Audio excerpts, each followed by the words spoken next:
بيان بخصوص دعوة الشعب الليبي لوقف الحوار مع برلمان طبرق. بسم الله الرحمن الرحيم.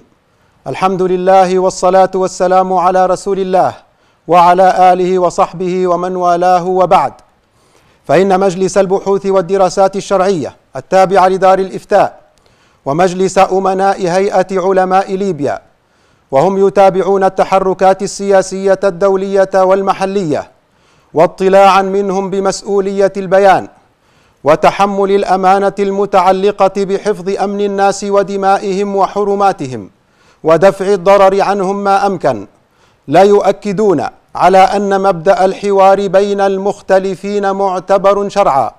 قال الله سبحانه: ادع إلى سبيل ربك بالحكمة والموعظة الحسنة وجادلهم بالتي هي أحسن.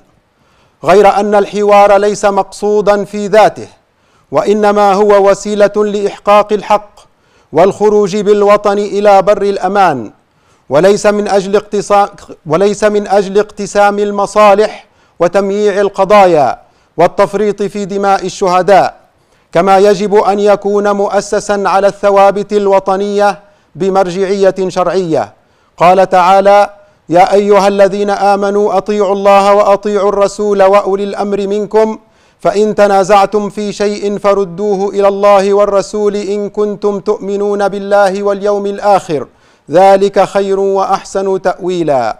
وعليه فإن العلماء يطالبون بتعليق الحوار مع برلمان طبرق في الوقت الحاضر وتأجيله إلى أن يقول القضاء كلمته في التجاوزات الدستورية والقرارات الخطيرة الصادرة عنه، ومن ذلك مطالبتهم بالتدخل الأجنبي وفرض الهيمنة الدولية على البلاد، ووصف عامة الثوار بل عامة من يخالفونهم في الرأي من أبناء الشعب الليبي بالإرهاب، حتى بلغ الأمر بهم إلى تحذير المجتمع الدولي من على منبر الجمعية العامة للأمم المتحدة بأنهم إن سكتوا عن هذا الإرهاب الذي يقوده الثوار في ليبيا فسيندمون ويدفعون الثمن. فليس من حق أحد أن يتحاور مع هذا الجسم الذي انحرف عن ثوابت الدين والوطن حتى يفصل القضاء في أمره ويقول كلمته، والله من وراء القصد. صدر يوم الثلاثاء 6 من ذي الحجة لعام 1435 للهجرة، الموافق 30 من الشهر التاسع لعام 2014 للميلاد. والسلام عليكم ورحمة الله وبركاته.